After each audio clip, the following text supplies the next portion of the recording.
Hey guys, how are you?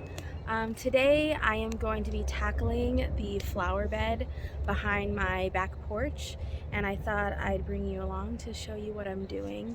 There are quite a few wildflowers growing in that area, and I don't want to lose those because I'm a big advocator for leaving wildflowers, especially native wildflowers, for pollinators and the beneficial insects, and I want those good guys in my garden. And since I'm going to be turning this into a foodscape bed, I definitely want to utilize the flowers that are already blooming to bring in those good guys. But it definitely needs some work. I've had a lot of trouble with the soil in this area, so I'm finally going to, I think, actually tackle it with a plan in mind instead of just doing whatever I feel like in the 5 minutes that I make something up in my head. So let me show you what we're doing, and then I'll record what I do. So this is the bed right off of the back porch. So here's my back porch area, and here's the bed. So first off, I think I'm going to take off these little metal, I guess, what are they? Dividers. I originally did this because I made this an entire from seed wildflower bed, and I have dogs. Let me walk around here. And I didn't want them to disrupt the seeds and while they were germinating, so I put the little fence, and it deterred them from walking through it, and it did work. But you know, the fence kind of looks cheesy now, and I don't really need it. So let me show you what. See, look at the ground. Well, first off, this is the grass. Still not been raining a lot, so it's mainly dormant. It's a little greener over there where I've been watering that flower bed, but this from the porch down here, and it probably has to do with water runoff because it's on such a slope, doesn't retain any type of grass in this area, and then that is very sandy. So to remediate that, I've spread compost. That's some straw from the bunny cage, but whatever. I've spread compost in there, and as soon as it starts raining and everything grows, you won't even be able to see it. But this is like one of my big projects, is to work on this part of my garden because everything else is so beautiful, and then it's this, and it's really bothering me. So what we're gonna do is I've already spread some chipped mulch in here, like wood chip mulch, but it is pretty broken down along here. So I don't want to cover up any of the like wildflower type plants, so I'm gonna leave those. This is a hyacinth bean. One of my dogs ate this fertilizer out from under it, so it's growing back now. But these are all mustard greens, and I might leave some to go to flower, like that one's going to flower over there. But some of these salvia I will take out, some I'll leave. This is actually a native wildflower called a bearded tongue. I'm going to leave that because, I mean, I spent money on that. There's some little goldenrods in here. I'll leave those. There's a dill that's blooming. I'll leave that. More goldenrod. Here's another bearded tongue. I think that's the name of it.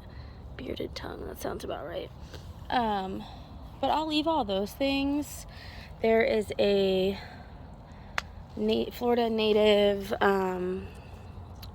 shoot, can't think of the name. I'll put the name on here. Petunia, maybe? Goldenrod. And then this looks pretty right here. I think this area gets the most sun, so it's stayed the most abundant. But I have a salvia here, and then blanket flower. So primarily this whole bed was blanket flower, and that's why I realized real quick it doesn't work, because when blanket flower goes to seed, all of it sticks together like Velcro, and it just turned into a mess. So blanket flower is good in moderation, but we'll just tackle that when we get to it.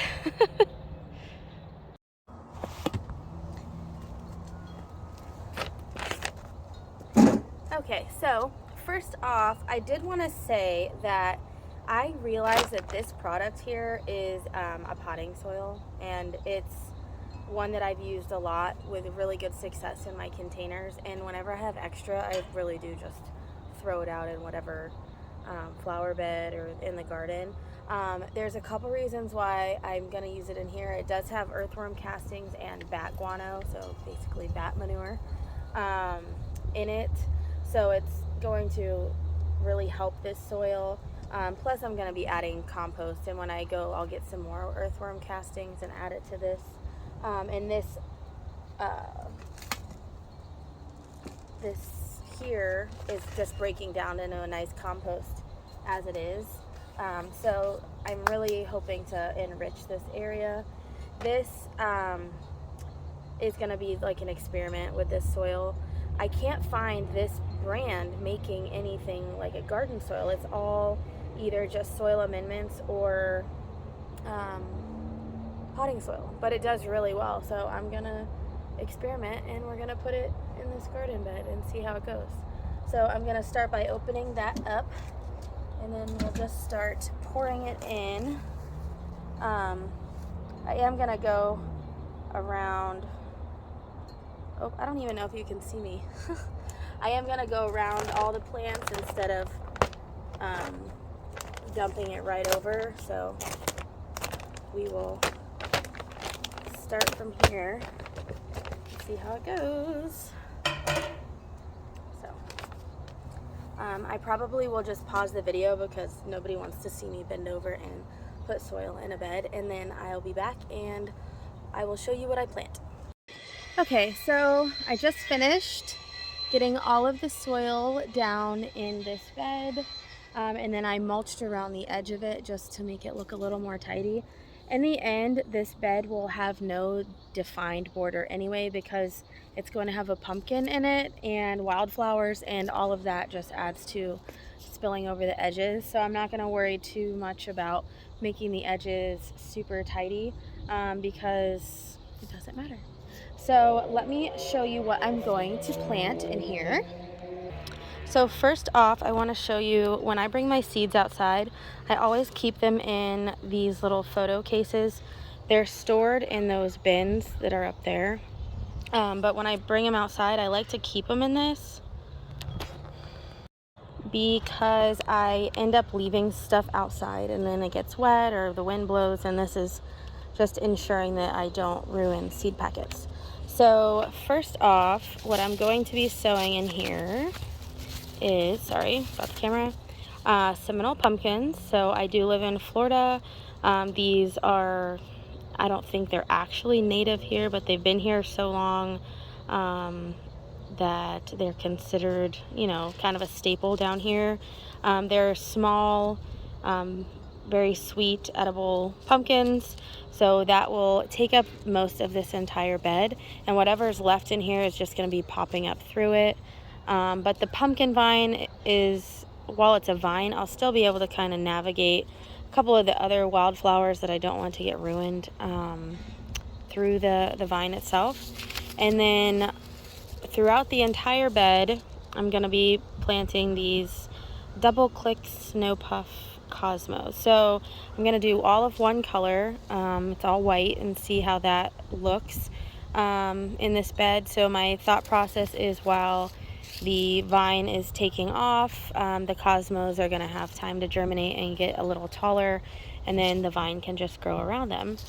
And then I'm going to choose a few sunflowers to pop in also for some height in this bed. So because that's what it's lacking. There's no height here. I'm going to add a trellis somewhere in the middle. I have a couple laying around that I can put in here. So we will see how that goes.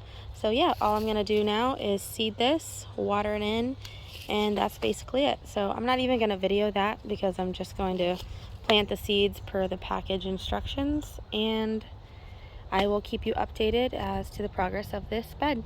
Thanks for watching, and stay tuned. Bye.